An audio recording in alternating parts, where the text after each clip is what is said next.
Assalamu alaikum. Урматтуу өкмөт. Талас обласы Кара-Бура району Аманбаев айылы. Могу чегара жакта Төмөн Тамга деген жака бараткандагы жол бул. Мындан Топталдын жээги менен келип тура. Айылдан ушул жак менен келебиз да, мындан келип могу Күркүрөдөн могу көпүрө аркылуу өтчүк.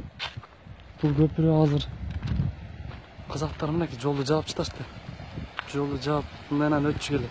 Сетканы тартып атат. Тиги жердеги лоток өтүп, лотоктогу көпүрөнү бүт лотоктордун баарын алышып жол салып өстүгүнө не кылышып атат. Могу көпүрөнү жаап салды, эми биз жолго поляга могул жак менен баратабыз да. Бул не? Элдин баары. Могу жакта 700 гектар жер бар Төмөн Тамгада. 700 гектар жерге могу жол менен баратабыз, жаңы салынган жол.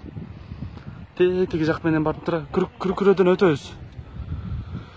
Могу суудан өтүш керек болот да, менен көпүрө жок жерде. Эми могу өкмөт башчы кайрылабыз, могу көпүрөнү алып ошол жака коюп берсеңиздер жакшы болмок. Өкмөттө техника бар. Техниканы бөлүп берсе, Төмөн Тамгада бул элдер бар эле. Элдер бардыгы чыгып акча чогултуп могу көпүрөнү ошол жака орнотсак жакшы болмок. Дейхандарга кыйын эле болуп атат могул жак менен барып.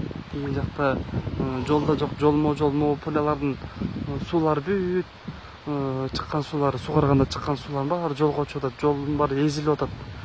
Машиналар өтүп чыгыйын. Анан көпүрөдөн өткөндөн кийин Төмөн Тамга бараткандагы жолдагы бүт жолмо-жол. Жолдун бардыгы болбой калыптыр. Мураптар да карабай атат окшойт жолду. Арыктан суулар ашып, үстөктөр жатат. Жол тегиз эмес. Основной могу мост болуп атат да, ошого көпүрөнү апарып койсок жакшы болмок да.